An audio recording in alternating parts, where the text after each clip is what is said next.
It's a very important form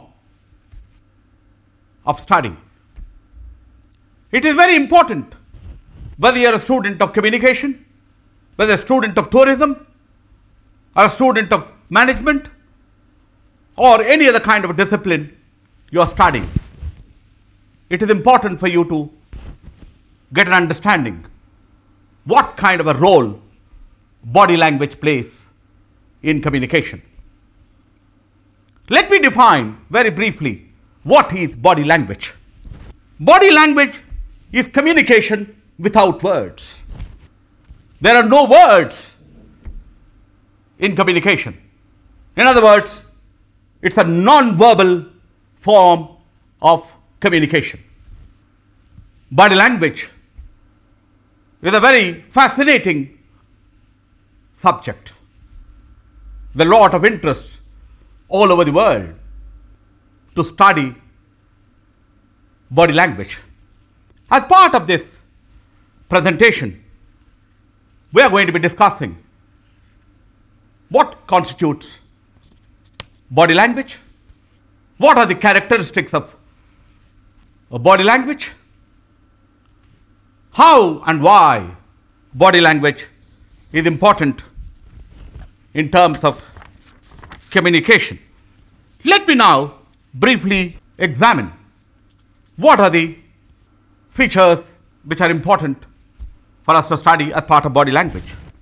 Gestures, number one. Two, handshake, the gazes, the way you look at people. Smile, hand movements, styles of walking, voice modulation, eye contact. Eyes communicate. When we are talking about body language, it is body which communicates. It's not only verbal communication, but it is non-verbal communication which is important in terms of communication. Let us try to examine all these factors which we have identified.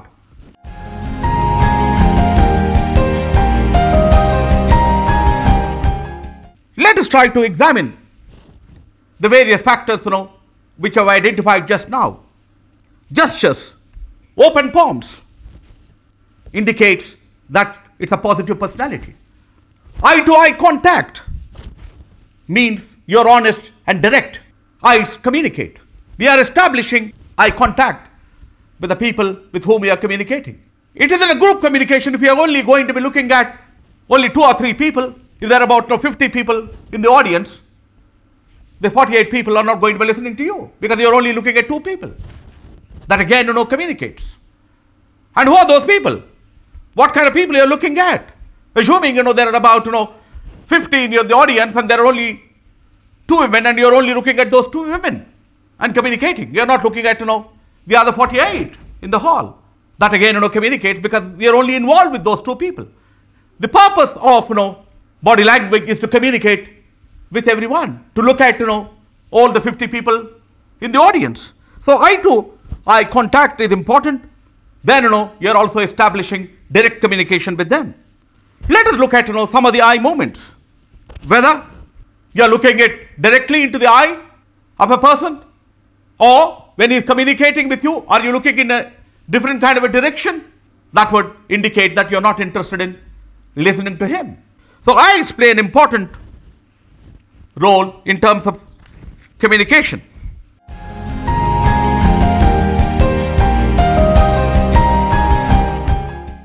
If you are smiling, what does it mean? People will know that you are an open personality.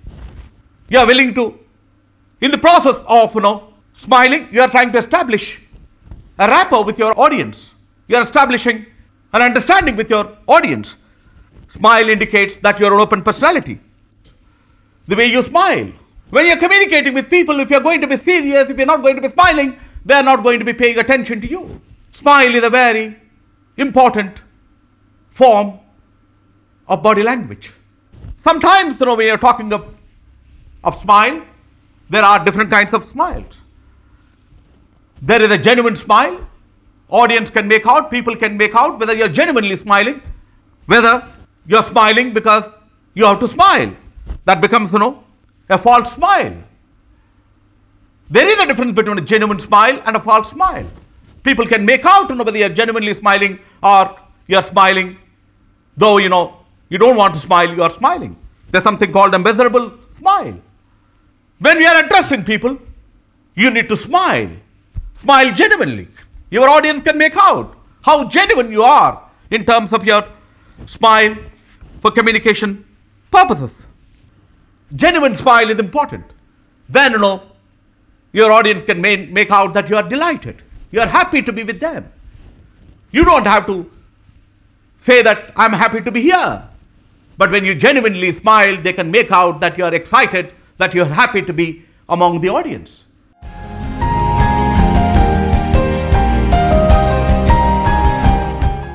What do you mean by gestures? The way you raise your hands,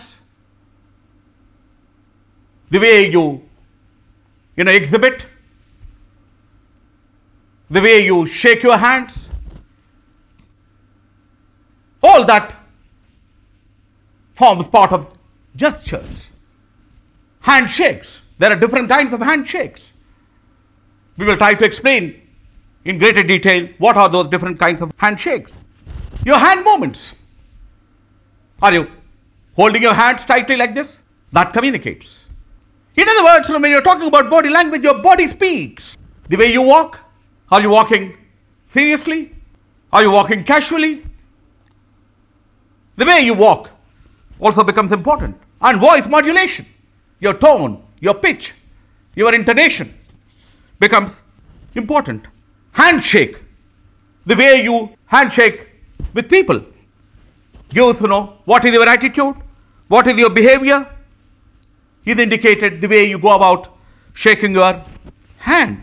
If it is an equal handshake, which means it's equal in behavior and attitude, because that is an indication of your handshake. If it is an informal handshake, which means it's an informal behavior and attitude. Look at the role of the body language. The way you shake your hand with people, with your colleague, communicates.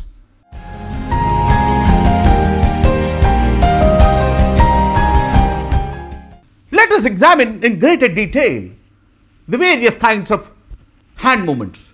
Hand movements are an important aspect of body language, and we need to comprehensively understand the various kinds of hand movements. You're hugging of the self, which means you're uncertain. You lack confidence. If you're going to be hugging yourself like that, people can make out that you do not have confidence in yourself. Arms folded with thumb pointing towards. Someone can make out that you have a closed mind. Hands communicate a great deal in terms of body language. Folding hands in front, then they can make out that you are nervous. You do not have the confidence to interact with the other person. Hands resting lightly on the neck, that indicates something else. Scratching of the head when you are communicating, that again communicates, because you are confused, because you are scratching your head. There's a perplexity. Stroking of the chin, ideas being given careful consideration. Chin also communicates. Rubbing one side of the neck, that's an indication of insecurity. Clenched hands, does not believe in what he's saying. You're not confident of what you're saying when you hold a clenched hand. Both hands in your pockets, again that indicates that you do not have confidence. Arms folded with thumbs pointing upward, close temperament. Rubbing of hands, you're rubbing all the time your hands, that again indicates that you're nervous. So look at there are various kinds of hand movements. We need to pay attention. How are we using our hands? People can make out whether you're confident, whether you're not confident. That's where, in terms of hand movements, the way you go about using your hands becomes important in terms of body language. In terms of your body language, your personality is reflected. That's where we need to pay a great deal of attention, the way we go about using our hand and hand movements, because hands and hand movements become an important form of body language.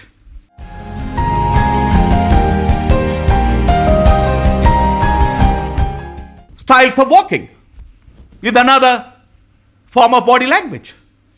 The way you walk, assuming, you're walking, keeping your hands, maybe one hand in this pocket, another hand in another pocket, or, you keep both the hands in your pant.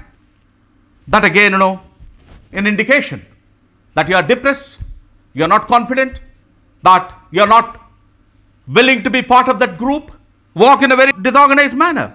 As you are walking, you kick an imaginary object, which means, you are angry. What kind of a walk, you have, people can make out.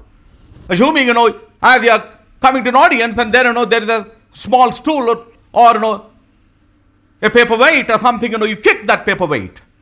People can make out, that you are angry, that you are not interested in communicating. If you are in an angry mood, people are not willing to listen to you. So, styles of walking also are a major form of body language. The way you get into before you start speaking, the way you walk. Are you walking briskly? Are you walking slowly? People can make out that you are not prepared. You are unwilling to deliver your presentation.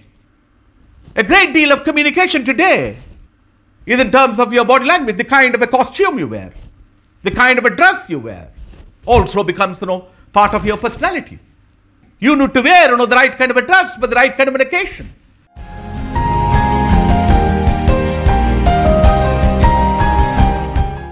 Very important aspect of body language is voice modulation. The way we modulate our voice. There are 6 important factors we would like to highlight as part of modulation of voice. Number 1, monotonous voice. What does that indicate? If you have a monotonous voice, it indicates, that you are bored. Your audience are also going to be bored. There is monotony in terms of your delivery of your speech. You are speaking only in one tone. There is no intonation. There is no raising a pitch level or lowering a pitch level. That's an indication that the connotation, the meaning of monotonous voice is that you are bored. That people also will get bored. Various studies have been carried out. The study which has been carried out, which indicates someone who has got a monotonous voice, he is a boring speaker. Someone who has got slow speed and low pitch, which is an indication, the connotation is that there is depression. High pitch, which means there is great enthusiasm for you to speak, because you have a high pitch in terms of your speech. But then, what is important, you don't have to have a high pitch or a low pitch. You need to have a moderate pitch, depending upon the number of audience you have and the number of microphones you're using in terms of your communication. So, the high pitch is also an indication. The connotation of high pitch is there is a great deal of enthusiasm. In any kind of a speech, there is an introduction, formulation of an idea. You develop an idea, you make some analysis. After you make some analysis, you try to summarize. You give some kind of a conclusion. The audience, get a feeling at the end of the, 14th minute. If you have been given 15 minutes to speak, that, at the end of the 15 minutes, you're trying to summarize your presentation or summarize your lecture. An abrupt speech indicates that you are very defensive, which means, abrupt speech again is an indication that you have not planned very well your presentation.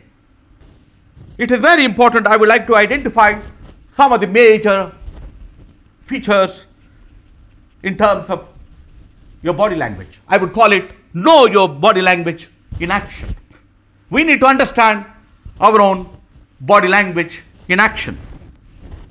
Number 1, develop self-awareness by visualizing yourself as others see you, by interpreting your body movements and gestures. A very important aspect for you to know your body language. You need to develop self-awareness by visualizing yourself as others see you, by interpreting your body movements and gestures. Your body movements and gestures become important in terms of body language for communication. Second important factor, Try to develop positive gestures and expression to present yourself as wish you to be seen by others.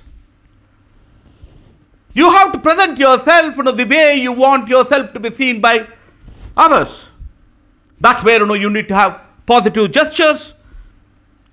If you have positive gestures, people are going to be looking at you the way you want them to see. The third important factor, do not give conflicting non-verbal cues. There must be consistency in terms of your gestures and the way you go about presenting your body language. The other important aspect in terms of know your body language in action, convey sincerity to your tone of voice and facial expression. Your tone of your voice is important. Your facial expression is important. Facial expression in terms of your smile becomes very important in terms of communication. The audience are very intelligent enough to make out your gestures, your facial expression very, very subtly. So that's where body language speaks, body communicates. The other important aspect in terms of communication, the nature of volume you use, the pace of delivery you have is again very, very important.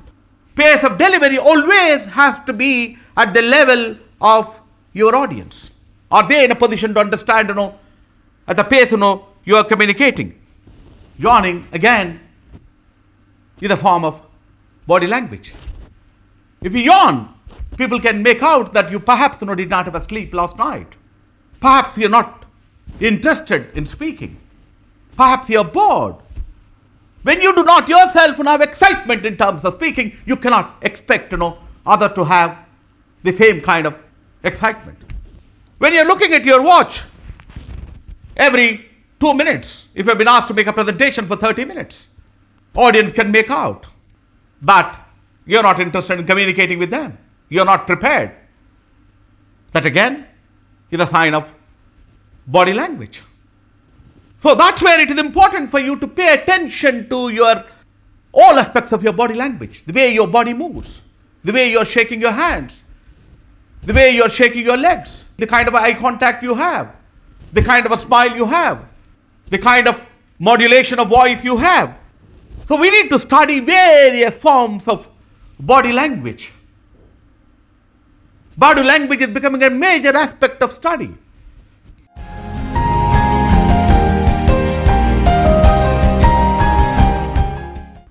Body language is communication without words. There is no language in terms of body language. Gestures are an important form of communication. We need to have positive gestures. You need to know how to shake your hand. The way you shake your hand, if you're holding firmly someone's hands and shaking it, which means you're very warm. There's a casual handshake. If you're just given your hand and then take out your hand in about in 2 seconds or 3 seconds, which means you're not interested in being friends with him. That communicates. Smiles communicate. Genuine smile, miserable smile, again communicates. Your hand movements communicate. Styles of walking communicate. Your voice modulation communicates. So we need to pay a great deal of attention to the various aspects of body language we have discussed, so that you can communicate effectively. We do not have to pay attention only to language. In terms of communication, there are two major forms of communication: verbal form of communication and non-verbal form of communication. Non-verbal form of communication, which is body language, is equally important for us to master the technique of communication, so that our communication can be effective, our communication can be efficient, our communication can be meaningful, so that we are in a position to relate to the people very well. I would like you to be very careful in terms of use of your body language for communication. Some of the factors you need to take into consideration is: how are you using your hands? How are you using your eyes? How are you establishing eye contact through your communication? What is the nature of smile you have? What is the nature of handshake you have in terms of communication? What is the level of confidence you have? Through your body language, you communicate level of your confidence. Whether you have positive gestures, what kind of non-verbal communication techniques you have, because body language is non-verbal in nature. It's very important what is the nature of eye contact you are developing with your audience, the kind of postures you have, the way you sit, the way you stand, the way you walk. All these are important in terms of body language. I hope you pay attention to your body language for effective and successful communication. People are observing, people are noticing as you are communicating. Not only we need to pay attention to verbal communication, but non-verbal communication is equally important, because it is body language which communicates.